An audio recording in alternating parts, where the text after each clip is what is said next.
Ninguém quer ser rejeitado. Desde a infância, buscamos aceitação. Na família, nos amigos, no trabalho, nos relacionamentos. Mas o que torna a rejeição tão dolorosa? Por que ela toca tão fundo a nossa identidade e tantas vezes molda o modo como enxergamos a nós mesmos e aos outros? Em um mundo em que ser aceito parece sinônimo de valor, como lidar com o não, com a exclusão e com o sentimento de não pertencimento? Hoje, no Verso e Conversa, nós vamos refletir sobre o tema da rejeição, suas causas, seus efeitos e o que ela revela sobre o coração humano.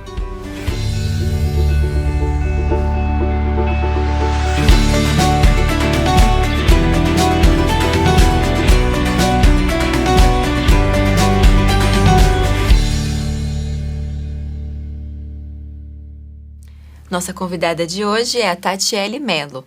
Ela é especialista em neurociência e psicologia aplicada. Ela é conselheira bíblica e membro da Igreja Presbiteriana Jardim Bonfiglioli, em São Paulo, e é casada com o pastor David Mello Júnior, né, Tati? Isso mesmo, Gabi. Obrigada, Tati, por ter vindo conversar com a gente. Aceito o nosso convite. Nossa, eu estou muito feliz de estar aqui, podendo participar desse programa, compartilhando um tema tão importante, Sim, né? Com certeza. Que fala com a dor de tantas pessoas. Isso mesmo. Então vamos lá para a nossa conversa. Bom, Tati, eu queria começar a nossa conversa com uma pergunta bem objetiva para a gente entrar logo nesse tema que é cheio de muitas perguntas. Porque, assim, ninguém gosta de ser rejeitado, desde criança, né? Natural de todos nós. Mas por quê? Né? Eu sei que ser rejeitado é ruim, mas por que você acha que o ser humano não aceita ser rejeitado? Gabi, eu vou dar duas explicações. A primeira é o que a neurociência diz. Existe uma área do nosso cérebro que ela que a gente fala que é a área responsável pela dor social. Todas as vezes que nós experimentamos uma rejeição, uma vergonha, essa área ela é acionada. E a mesma dor que nós sentimos física, nós sentimos quando nós experimentamos a rejeição. Libera as mesmas substâncias. Então, quando a gente fala assim, coração partido, né? É literalmente mesmo. Coração partido. Tanto é que se você tomar Tilenol, alivia esses sintomas emocionais. Nossa. Então, assim, primeiro, se a gente vai pensar que, biologicamente, nós fomos criados com um dispositivo no nosso cérebro que aciona dor quando nós experimentamos rejeição, significa que esse não era o plano de Deus para nós. A rejeição não é algo natural. Então, se causa dor, é porque aquilo não é o que Deus esperava. Nós fomos criados para nos relacionar, nós fomos criados para ter um relacionamento e pertencimento, né? Quando o Senhor nos alcança, nós passamos a pertencer à família de Deus, que eu acho que é a coisa mais importante, né? O pertencimento. Sim. E quando nós somos rejeitados, há essa quebra. Nós, então, somos excluídos de um grupo, de uma pessoa, e sempre está relacionado a algo que tem valor para nós.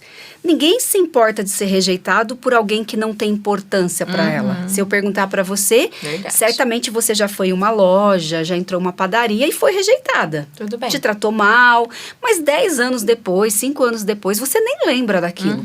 Então, a rejeição ela pega muito porque ela está sempre ligada a pessoas que nós damos importância. E segundo, porque biologicamente não é natural para nós sermos rejeitados, né? E a gente experimenta uma dor muito forte. Quebrar um braço dói? A rejeição dói tanto quanto. Então, neurocientificamente, né? É físico. Dói físico. Fisicamente mesmo. Sim, é literalmente, você experimenta a mesma dor. Por isso que a gente fala... quando alguém é traído, me apunhalou pelas costas. A gente sempre usa metáforas, né, a figura de linguagem como algo físico. É verdade. Exatamente por causa disso, porque realmente a dor é física. Nossa, isso é bom até pra gente valorizar um pouco mais a dor do outro, né? Porque às vezes a gente dá isso não é pra tanto e dói mesmo, né? Respeitar, né? Sim. E pra gente exemplificar um pouco essas situações, eu queria que você falasse um pouco sobre exemplos, situações reais do nosso cotidiano que nós vamos passar, né? Por rejeições, é inevitável, né? Eu acho que hoje a gente experimenta até um pouco mais por esse mundo hiperconectado, esse mundo rápido, né? Então, às vezes, você manda uma mensagem para uma amiga. Ela está super ocupada, não foi intencional ela não responder. Mas o fato de não responder, para aquela pessoa que está talvez num momento difícil, vulnerável, ela vai entender como uma rejeição. Outra coisa, o fato da gente não ver a pessoa, né? Cara a cara, escrever a mensagem, eu acho que dá em nós coragem de escrever, talvez de uma forma um tanto mais sem pensar, Sim. ou sem ponderar, porque não está pessoalmente. Eu acho que as redes sociais contribuem muito para isso, através do cancelamento, através do julgamento ferrenho ali, que talvez eu não tivesse coragem de dizer pessoalmente, né? Então eu falo ali.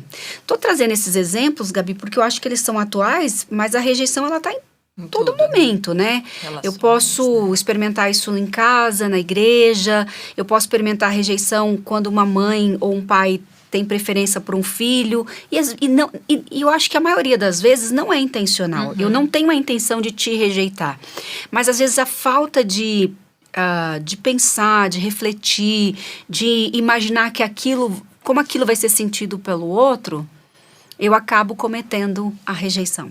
E lógico que para quem comete não é tão pesado, mas para quem recebe é uma coisa imensa, né? Como você acabou de falar. É tão grave que anos depois, hoje no consultório, o que a gente mais atende é frutos dessas rejeições. Porque a rejeição, dependendo do nível, da forma, da maneira, ela gera um trauma. E o trauma, ele muda, sim, o seu cérebro, ele muda, sim, a sua composição até genética. Então, o que a gente pensa? Que muito do que a gente está vendo hoje, das doenças autoimunes, são oriundas desse trauma, né? Ou tem a sua causa ali. E aí a gente vai percebendo que muito desses traumas vem de uma rejeição, vem de uma exposição à pessoa, à vergonha, algo que ela não consegue lidar naquele momento. Sim. E eu acredito que, como você disse, né? Tem rejeição que a pessoa nem percebe, já cometeu.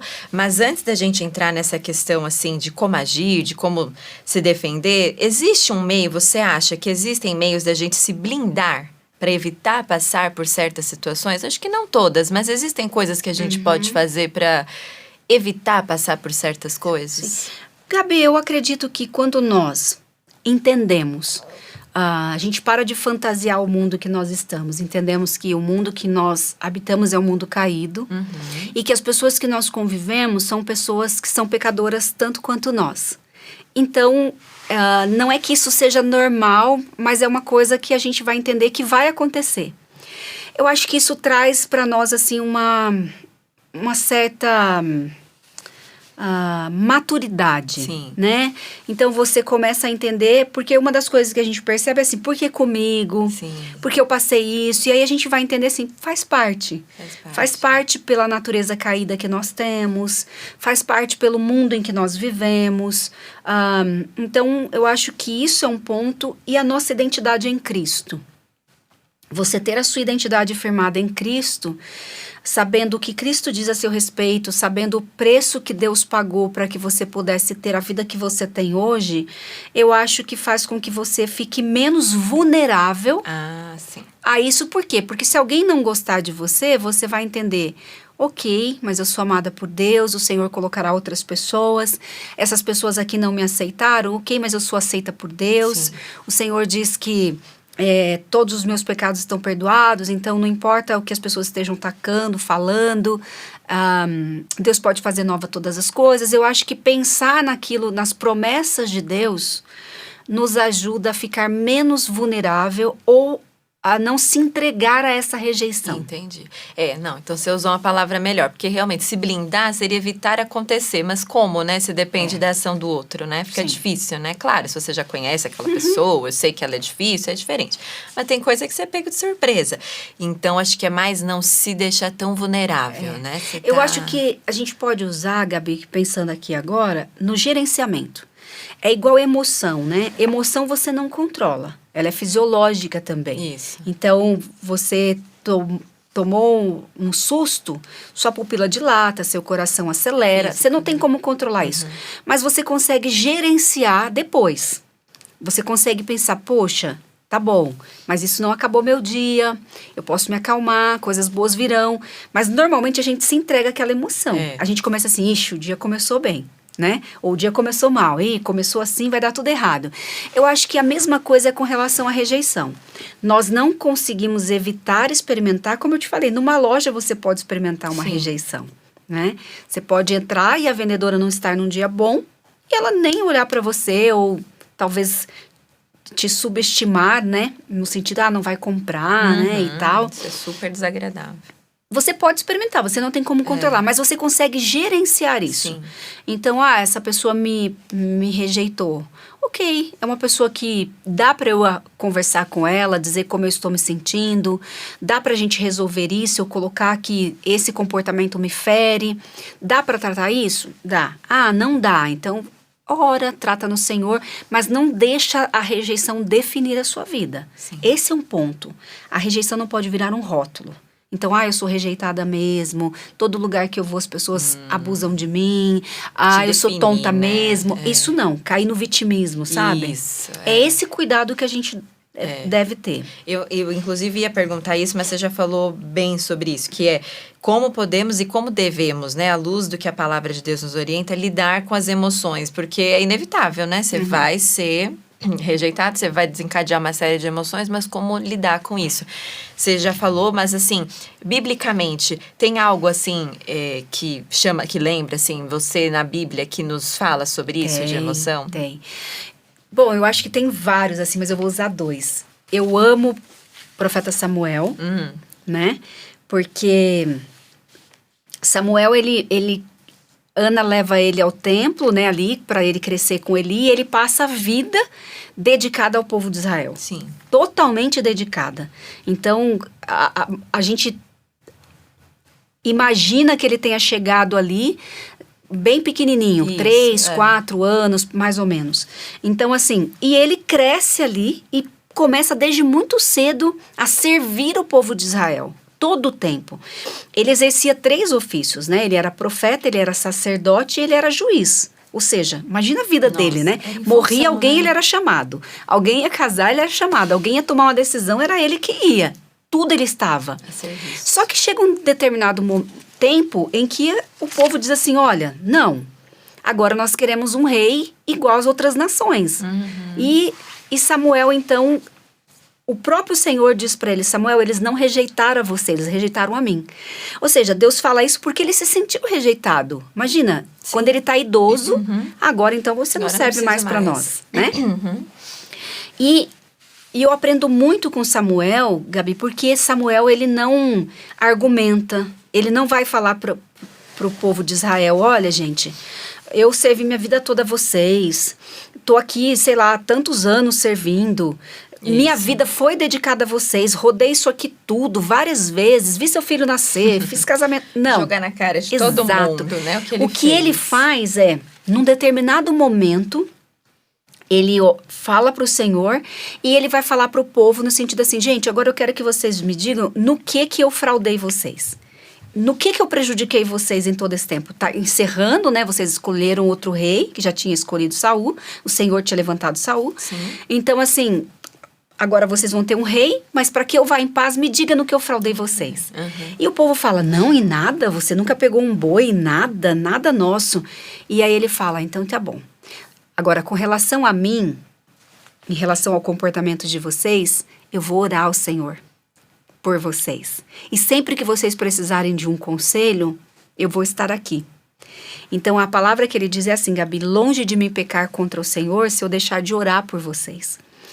Eu acho que o primeiro passo para nós lidarmos com a rejeição é a gente colocar diante de Deus o que nós estamos experimentando e a pessoa que causou aquilo em nós. Né? Então, eu acho que apresentar a Deus a nossa dor, pedir para que o Senhor trate essa situação e, como a Bíblia diz, não pagar o mal com o mal. Ainda que você foi rejeitado, se houver oportunidade, dê amor, dê carinho, devolva em atos de bondade, de graça a essa pessoa. Então, eu vejo muito isso e outro que me encanta é Ruth. Porque Ruth, ela ela decide seguir sua sogra, né? Ali para cuidar dela. E Noemi está totalmente amargurada. E Noemi fala para ela assim, o que é o meu sofrimento? O que é o sofrimento de vocês perto do meu? E ela vai seguindo, ela trabalha, né? Ela vai fazendo tudo que ela precisa ali. E a fala de Ruth, a fala de Boaz para Ruth é que Ruth foi buscar segurança em Deus.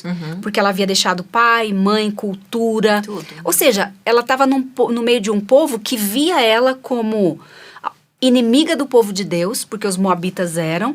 Ela estava num povo em que a chance dela ser parte daquilo era mínima, então imagina a rejeição dela. Ela estava catando espigas, ou seja, vivendo daquilo que era a sobra, sobrava, né, ali dos israelitas. Mas a fala de Boaz para ela é: você não veio buscar refúgio em pessoas, você veio buscar refúgio em Deus. Eu acho que sempre que nós experimentamos uma rejeição, porque não é algo visível, não é algo que o outro consegue mensurar, que o outro consegue entender, mas Deus consegue. Nós temos que levar a Ele, porque Ele entende o tamanho da nossa dor. E Jesus diz que Ele é o nosso advogado porque Ele sabe tudo que... Ele experimentou tudo que nós passamos. E Jesus sabe como é ser rejeitado. Então, antes de entrar em Jesus, que claro, é o exemplo máximo, mas esses 2 exemplos que você deu, eu já tinha lido várias vezes essas histórias, as 2, mas nunca parei para pensar por esse lado. E assim, querendo ou não, eles negaram o que é a vaidade deles, né, em prol do outro, né? Então, porque agora que você, né, tava aí falando, eu fiquei aqui pensando, realmente, imagina Samuel, Ruth, mas o que fez eles continuarem? O servir ao próximo, né? O servir a Deus, então, e não a sua, né? A sua vaidade. Eles não cederam ao ego, né? Ao ego, né? No sentido, assim, de medir força. Isso. Você me rejeitou, então vou medir força com você. Porque a gente cai nisso. A gente vê muito em casa, por exemplo, quando marido e mulher, ou quando filho e mãe, ou pai, eles discutem, a primeira coisa que faz, Gabi, é quando mexe com o ego, sobe o muro. Aí ninguém escuta mais, sobe o vidro, né? A gente fala. Então, eu acho que ali naquele momento, Samuel não fala nada, ele se retira e ele vai orar. Se você lê, como você já leu e quem está nos assistindo lê também o livro de Ruth, você vai ver que tem pouquíssimas falas de Ruth. É mesmo. Pouquíssimas. Então, eu acho que uma coisa é, quando nós experimentamos dor, talvez nós devêssemos tratar o nosso coração diante de Deus para que a nossa boca não fale, né? Daquilo que está doendo. Porque a Bíblia diz que o nosso coração fala, a boca fala do que o coração está cheio. Exato, verdade. Então, acho que primeiro é tratar esse coração diante de Deus para que a gente não saia propagando aquela frase que a gente usa, pessoas feridas ferem, é literalmente isso, né? Isso. Uma pessoa que está te rejeitando não é uma pessoa que não tenha experimentado rejeição. Talvez seja justamente por isso, exatamente, né? A gente vai reproduzindo aquela dor. E aí, um bicho acuado, ele faz o quê? Ele ataca. Então, eu rejeito primeiro, isso, né? Eu menosprezo primeiro. E é interessante, Gabi, que uma pessoa bem resolvida, como Ruth, como Samuel, não são pessoas que têm necessidade de provar nada. E a rejeição, ela vem muito de quando eu quero provar algo pro outro. O poder que eu tenho sobre ele. O ego, né? É mesmo. E meio que é o que o mundo nos estimula a fazer, né? Às vezes você vai desabafar com alguém que você foi rejeitado, o que você ouve? Ah, mas põe pra fora, mas vai lá, fala tudo que você fez.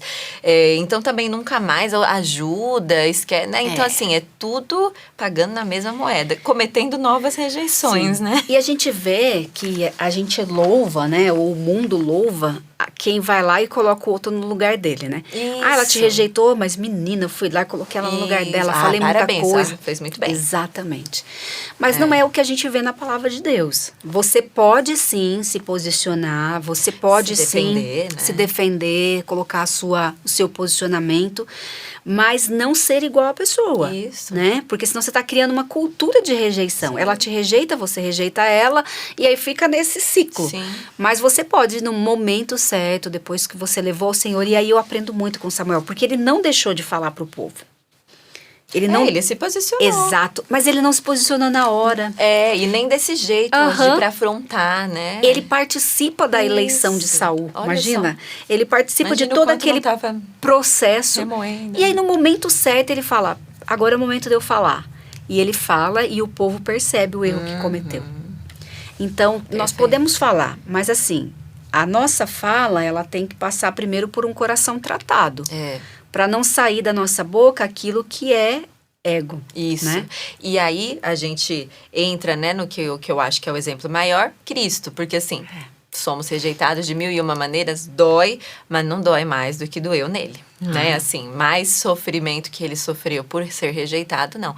E ele não fazia nada disso, né, que a gente acabou de falar. Então eu queria que você falasse um pouco sobre isso, porque se coloca as pessoas no seu lugar, Cristo nunca fez isso dessa maneira, né? Nossa, Cristo é assim, é maravilhoso observar, porque ele tem uma sabedoria, uma maneira de lidar, né, Gabi, quando a gente olha assim, porque ao mesmo tempo que ele é muito firme, né, quando ele tá falando ali diante dos seus julgadores, né, e eles estão falando, você diz que é rei, ele fala, você está dizendo, né, e tal. Sábio, né? Então ele é muito, ele ao mesmo tempo que ele não rebate, a Bíblia diz que ele vai como um cordeiro mudo, né, para o matador, ele não se defende. A gente vê ele experimentando toda essa rejeição, todo esse abandono dos seus discípulos, das pessoas que seguiam ele.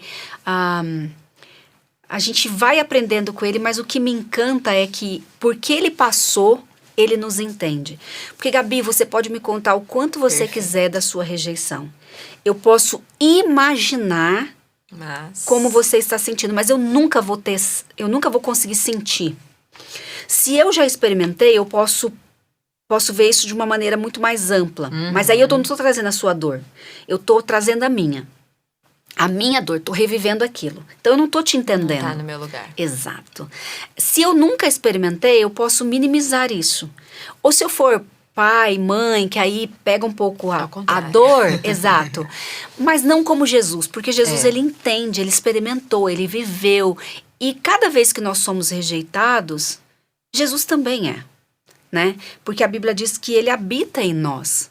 E você acha que ele não se interessa com o que nós passamos?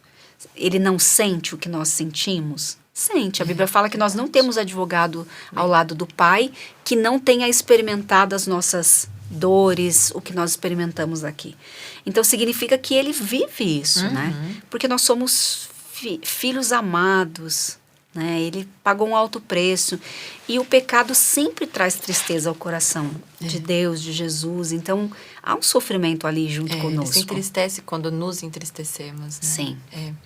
Nossa, pensar por esse lado mostra que ninguém precisa sofrer sozinho, né? Quando porque sofrer é inevitável, mas não sozinho, né? E caminhando para o final, porque, nossa, parece que passou tão rápido. Eu queria que você deixasse, assim, uma palavra nesse final que você tocou agora, de nos aconselharmos, de nos colocarmos aos pés de Cristo nesse momento, né? Porque eu gostei muito disso que você falou. Ninguém melhor do que Ele, né? Para entender a nossa dor. Sim. Então, tudo bem, a gente pode procurar outras pessoas, mas queria que você deixasse essa palavra, assim, de que a gente não esqueça que tem um lugar melhor, né? Para descansar. Sim. Jesus diz, vinde a mim todos que estáis cansados, sobrecarregados, né? E eu vos aliviarei.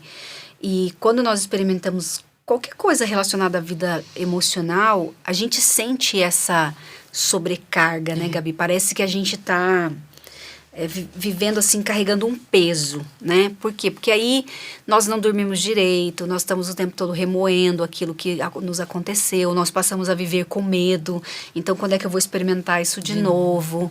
E aí eu acho que é o momento da gente trocar, né? Troque o seu fardo com Jesus. Jesus fala, né? Troque o seu fardo pelo meu, que é manso, leve, suave. Essa é a importância, porque por mais que uma pessoa, e eu creio que pessoas são instrumentos de Deus, canal de cura na nossa vida, mas eu acho que até para isso nós devemos buscar o Senhor. Senhor, eu devo falar com a Gabi? Ela é a pessoa que eu devo abrir meu coração sobre isso? Ou é com o meu pastor? Quem é essa pessoa que pode me ajudar nesse momento? Mas é Deus a primeira pessoa que tem que ir. Até porque Deus sonda o coração da pessoa que te feriu também. Então, eu acho que ele é campo neutro e justo, sabe? Mais que ele ninguém. Porque ele enxerga os dois lados, vendo o coração. E não só aquilo que a gente vê como externo. Então, acho que ele é a melhor pessoa e ele vai te direcionar outras pessoas para caminhar. Porque a rejeição, uma das coisas que ajuda, Gabi, é quando nós somos acolhidos. Você pode experimentar uma rejeição, mas se em seguida sua mãe, seu marido, seu pai, uma amiga te acolhe, a dor diminui. O impacto que eu disse no começo do trauma, ele diminui, minimiza. O problema é quando você enfrenta sozinho. Sim. Por isso que é importante essa rede de apoio. Nossa, perfeito. Obrigada, Tati. Imagina. Foi muito bom, viu? Muito, muito edificante e palavras que acalmam, né? O coração. Obrigada. Imagina, eu que agradeço. Bom, agora que nós conversamos, vamos passar para os nossos versos, né? Onde nós encontramos as verdadeiras respostas e soluções para as nossas questões. Então, o primeiro verso que eu vou ler está em Isaías, capítulo 53, verso 3. Ele diz assim: Era desprezado e o mais rejeitado entre os homens, homem de dores e experimentado nos trabalhos, e como um de quem os homens escondiam o rosto, era desprezado e não fizemos dele caso algum. Está se referindo a Cristo, Tati? Sim, que profundo, né? Que o pesado, mais rejeitado rejeitado entre os homens. E imagine essa cena, né, Gabi? As pessoas virando o rosto para não ver. Nossa. E é exatamente como aconteceu, ou até pior, né? Então, assim, a nossa dor pode ser grande, mas o que Jesus passou, ninguém, né? Nunca vai experimentar nem alcançar. E isso nos dá esperança, porque ele compreende. Por isso ele compreende, né? Exato, porque ele passou. Com certeza. O segundo verso está em Salmos, capítulo 27, verso 10. Porque se meu pai e minha mãe me desampararem, o Senhor me acolherá. Que lindo, né? Que promessa, né? Tomara que ninguém experimente Tomara, isso, né? Mas não infelizmente a gente experimenta e aí vem esse bálsamo, né, Gabi? Que é assim, o Senhor nunca nos desamparará, independente daquilo que nós venhamos a passar, venhamos a fazer ou viver. O Senhor sempre estará conosco, né? Acho que usa mãe e pai, acho que para dar essa ênfase, né? Porque você não espera isso de mãe e pai, mas Não. acontece. Sim, e é doloroso, né? Eu acho uma que das piores, né, rejeições. Você experimentar a rejeição de uma amiga, você vai substituir por Tem outra. pesos diferentes. Né? Agora, pai e mãe é coisa para a vida toda, né? Mas o Senhor, esse não abandona jamais. Ele supre, né? Então é o melhor acalento, né? Sim, com certeza. Obrigada, Tati. Imagina. Eu fico muito feliz que você esteja aqui com a gente no Verso e Conversa. E lembrando que você pode nos acompanhar de várias formas. Em vídeo, lá no nosso canal do YouTube da Telmídia, ou na plataforma de vídeos cristãos Telmídia. E também em áudio, na rádio Telmídia Contemporânea, ou em qualquer aplicativo de podcast que você goste de usar, você também pode nos ouvir. E se você está curtindo o programa, olha só quantas coisas simples, mas poderosas que você pode fazer para nos ajudar. Você pode deixar um joinha, comentar o que você achou, se inscrever no canal. Isso não vai custar nada para você, mas vai fazer uma enorme diferença para nós, porque nos ajuda a mostrar o nosso conteúdo para muito mais gente que precisa ouvir essas palavras tão preciosas que são as palavras do nosso Senhor. E eu adoro conversar com vocês, então, por favor, se quiserem, me escrevam, contem o que estão achando do programa, compartilhem como ele tem mexido com a sua vida, te feito refletir, dê sugestões, coisas que nós podemos melhorar, né? E pode mandar uma mensagem diretamente para mim, no meu próprio e-mail, que é o gabi@comev.org.br. Eu vou ler tudo com muito carinho e sempre que der vou responder por e-mail ou quem sabe até aqui mesmo no programa. Tá bom? Então, eu vou ficar muito feliz com cada mensagem, com cada comentário. Vai parecer que vocês estão aqui com a gente conversando, tomando um café e falando da palavra de Deus, dessas promessas e desses ensinamentos tão maravilhosos, tá bom? Então, não fique aí só ouvindo. Participe e vamos crescer juntos na fé. Tati, obrigada por você ter vindo, eu amei, dava para conversar muito mais sobre esse assunto, mas já acho que foi uma delícia para quem puder ouvir ou assistir, tá? Ai, Gabi, eu também gostei. Bom, eu gosto, né? Sempre que eu te encontro, a gente tem um momento muito papos. bom, né? De conversa. Muito grata ao Senhor por essa oportunidade, Muito viu? obrigada. Então, você encerra pra gente com uma oração? Sim. Senhor Deus, Pai amado, nós te agradecemos, Senhor, porque o Senhor nos dá palavra de esperança, convicção para vivermos. E neste dia, Senhor, gostaria que o Senhor nos curasse, Senhor, de toda a rejeição que experimentamos ou que viermos a experimentar. E quem está ouvindo, assistindo, Senhor, também possa experimentar cura, Senhor. Que o nosso consolo, o nosso bálsamo e a nossa identidade, Senhor, seja firmada em Ti, ó Deus. Que nós sejamos tratados pela Sua palavra, Senhor, para que dos nossos lábios não saiam palavras de rejeição, mas palavras de amor, palavras do Teu ensino, Senhor, da Tua palavra que é a verdade. Senhor, eu Te louvo e agradeço por tudo que o Senhor tem feito, por tudo que o Senhor é e por tudo que o Senhor nos proporciona. Em nome de Jesus, amém. Amém. Obrigada, Tati. Espero que o programa de hoje tenha sido edificante para você, que você possa aplicar o que falamos aqui nas situações de rejeição que você esteja passando ou que ainda possa vir a passar, buscando sempre seguir o exemplo daquele que passou por muitas coisas muito piores e muito mais injustas do que nós, mas que em tudo reagiu com sabedoria, sem pecar, nosso Senhor e Salvador Jesus Cristo.